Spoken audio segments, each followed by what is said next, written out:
ते कर्तव्य पार पाडणं म्हणजे धर्म. मग कर्तव्य काय आहे? आम्ही जिथं उभं आहोत, कोणी नामधारक आहे, कोणी वेदवंत आहे, कोणी बोधवंत आहे, कोणी अनुसरलाय, आम्ही जिथं उभं आहोत तिथं माझ्या परमेश्वराच्या माझ्याविषयी काय अपेक्षा आहे, मी काय करावं असं त्या परमेश्वराला वाटतं, ते पहिले जाणून घेणं. आमचं काय झालेलं आहे? आता एवढे लोक आहे ना आमच्या गुरुजी सोबत आलेले असतील, आता मला माझ्या परिचयाचे नाही, त्यांना जर आता उभं केलं आणि म्हटलं, हे दादांना, सूत्रसंचालक दादांना म्हटलं की दादा अस्थिपरीचे सूत्र सांगावं, ते पटकन सांगतील एका मिनिटात 6 सूत्र. पण माही भट्टांच्या प्रश्नावरून स्वामींनी प्रवृत्ताच्या आचाराचे सुद्धा तेवढेच सूत्र सांगितले आहे. ते कोणते? ग्रहस्थासाठी सांगितलेले तेच सूत्र कोणते आम्हाला माहित नाही. भिक्षुकाचं माहित आहे आणि आपलं माहित नाही. हे तर गोष्ट अशी झाली, आपलं ठेवावं झाकून आणि लोकांचं भाव वाकून.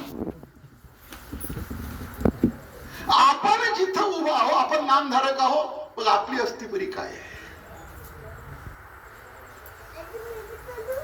कारण धर्म हा धरावा लागतो, ही गोष्ट खरी आहे. काही काळ तो धर्म आपल्याला धरावा लागतो. जसं आता यांनी धारण केला कोणता धर्म? शुश्रूषा. काही काळ तो धर्म आपल्याला धारण करावा लागतो आणि काही काळ जर तो धर्म आपण धारण केला ना, तर मग तो धर्म आपल्याला धरतो. पहा, तुमच्या जीवनामध्ये तुम्हाला अनुभव आले असेल, जर तुम्ही अन्य धर्मातून मानवा पंथात आले ना, तर सुरुवातला काही काळ तुम्हाला लोकांना सांगावं लागतं, हो आम्हाला गणपती चालत नाही, महालक्ष्मी चालत नाही, आम्ही येणार नाही, तुम्हाला सांगावं लागतं.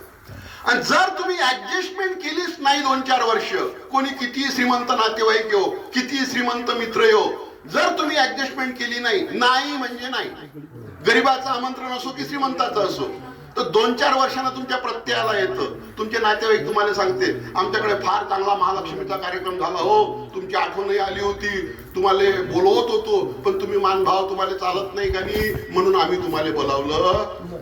ज्या दिवशी लोक सांगायला लागतात तुम्हाला चालत नाही म्हणून तुम्हाला बोलवलं नाही, त्या दिवशी समजायचं की आता धर्मानं आपल्याला धरलेलं आहे.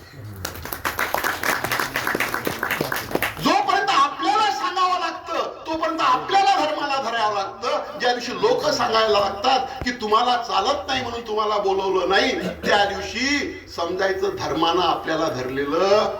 फक्त आपला धर्म कळला पाहिजे. आपल्याला नामधारक आहो, आपली अस्थिपरी आहे दोषाचे नातडी, कोणत्याही दोषात आतळू नये, कोणताही दोष अंगवू नये. आणि गुरु निमित्तानं परमेश्वरानं सांगितलं तेवढं करत राहावं.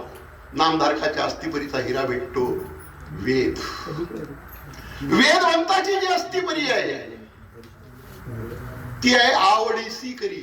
जेही धार्मिक क्रिया करायची आहे, जेही धार्मिक गोष्ट करायची आहे, ती आवडीपूर्वक करायची आहे. ती जर तुम्ही करत राहिले तर एक दिवस त्या वेदवंताच्या अस्थिपरीचा हिरा परमेश्वर देतात बोध. मग तुमची बोधवंताची अस्थिपरी चालू होते. बोधवंताची अस्थिपरी जर तुम्ही करत राहिले, परमेश्वरानं सांगितल्याप्रमाणे आचरत राहिले, तर बोधवंताच्या अस्थिपरीचा हिरा आहे अनुसरण. तो अनुसरण तुम्हाला प्राप्त झाल्याशिवाय राहणार नाही. आणि अनुसरण आज मंदिराचा कळसार होऊन झालं.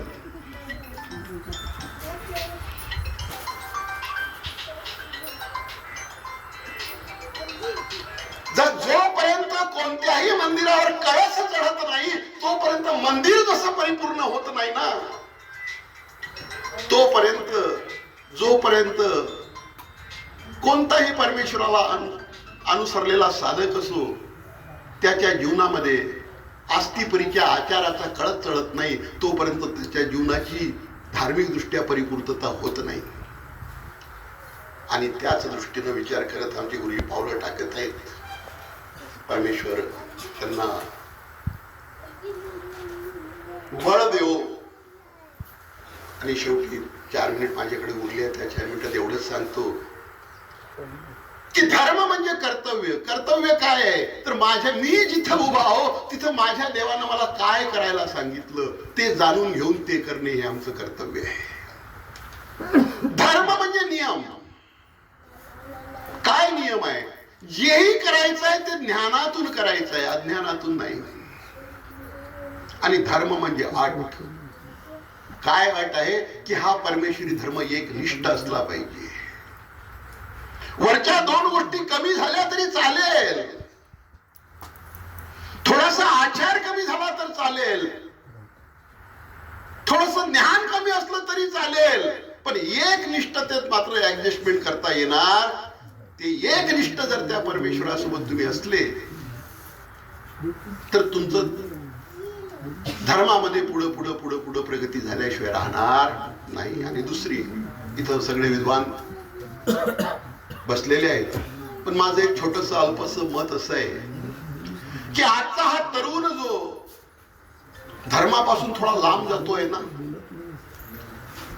त्याचं एक थोडस आत्मपरीक्षण निरीक्षण करताना असं लक्षात येतं की या लोकांनी, तरुण लोकांनी काय केलं, विज्ञानाच्या जगात जगणाऱ्यांनी, की सूत्रपाठ हे धार्मिक धर्मशास्त्र आहे, त्याचं आपल्या जीवनाशी काही घेणं देणं नाही, असा एक गैरसमज करून टाकलेला आहे. परंतु जगातलं सगळं विज्ञान या सूत्रपाठामध्ये सामावलेलं आहे.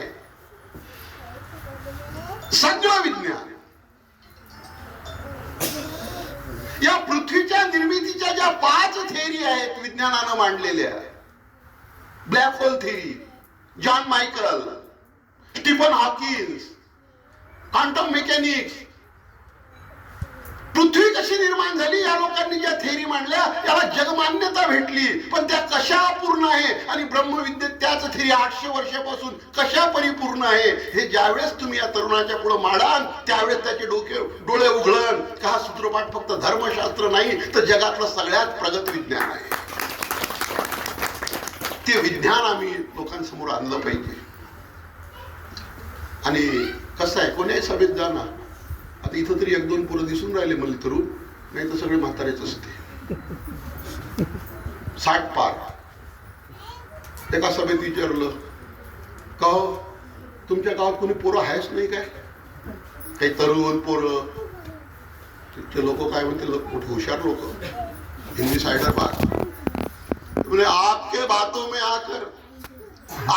बातों में आकर बच्चे बैरागी बन जाते हैं, इस डर से हम बच्चों को सत्संग में नहीं लाते. तुमच्या मानभावाचं काही खरं नाही, तुमच्या संपर्कात आले का संन्यासच घेते, त्या धाकानं आम्ही सत्संगात आमच्या पोरायला आणत. म्हटलं तुम्ही काय आले रे बाबा, तुम्हीच काय उपकार करून राहिले, तुम्हीच काय उपकार करून राहिले. त्यामुळे आमची गोष्ट वेगळी आहे. म्हणजे कशी काय वेगळी आहे तुमची? बच्चे मन के कच्चे, सच्चाई जान नहीं पाते, हम पे कोई असर नहीं होता, ऐसे घर से पक्के होके आते.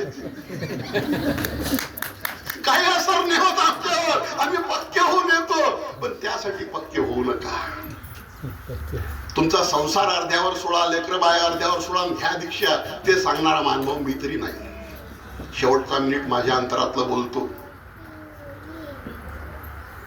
मला विषय दिला, मी सांगितलं, ज्यानं अहंकार बाजूला ठेवला, ज्यानं आपल्या ठिकाणी प्रिय वक्तत्व आणलं आणि हा परमेश्वरानं दिलेला विध या भावनेनं जर हा विधी तो आचरायला लागला, आपला आणि पडला, या दोनाचा समन्वय साधून जर आचरायला लागला तर खरंच तो प्रेमाचा उपाय आहे.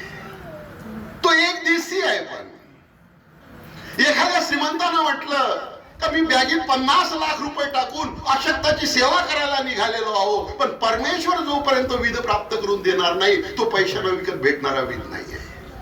तो परमेश्वर प्राप्त करून देतात आणि परमेश्वरानं प्राप्त करून दिल्यावर हा माझ्या गोसाव्यांनी मला दिलेला विध आहे, हे माझं करणीय आहे, या भावाने अहंता रहित होऊन जर तो विध करत राहिले तर तो नक्की प्रेमाचा उपाय आहे.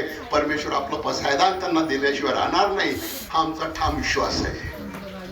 पण तरी सुद्धा एक शेवटी जे काही आता वास्तविकता अशी आहे, इथं 2 प्रकारचे लोक बसले. आम्ही काही साधू आहोत, तुम्ही काही ग्रस्त आहे, दोघे त्यागी आहोत. आता जे बालब्रह्मचारी आहे ना, त्यांनी माझ्या गोष्टीचा चुकीचा अर्थ घेऊ नये, आम्हाला त्यागी म्हटलं म्हणून एका वेगळ्या अर्थानं त्यागी म्हणतोय मी. ते बालब्रह्मचारीच आहे, पण त्यागी फक्त फरक एवढाच आहे, गृहस्थाचा त्याग मोठा आहे, साधूचा त्याग लहान आहे. बरोबर आहे ना? गृहस्थाचा मोठा आहे, साधूचा काय आहे, नाही ना. कोणाकोणाचा विरोध आहे माझ्या बोलण्याला?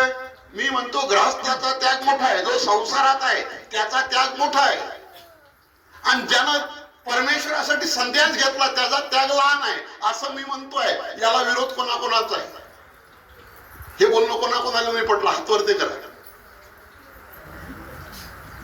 अरे काही ऐकून घ्याल तयार आहे का तुम्ही?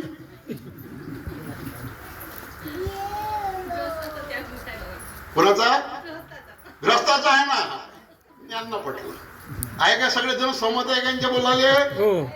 हा, सांगा मग कसा मोठा आहे. बाबा मी उपभोगलंय, माहिती झालेली, आणि त्याच्यातून त्याग करायचं अवघड आहे. अहो, जोपर्यंत तुम्ही संसारात आहे तोपर्यंत त्याग मोठा आहे तुमचा. दीक्षा घेतल्यावर मोठा नाही त्याग. म्हणजे काय म्हणायचं हे समजून घ्या. आज तुमचा त्याग मोठा आहे. जर कोणाला वाटत असेल का नाही गृहस्थाचा त्याग मोठा नाही, साधूचाच त्याग मोठा आहे,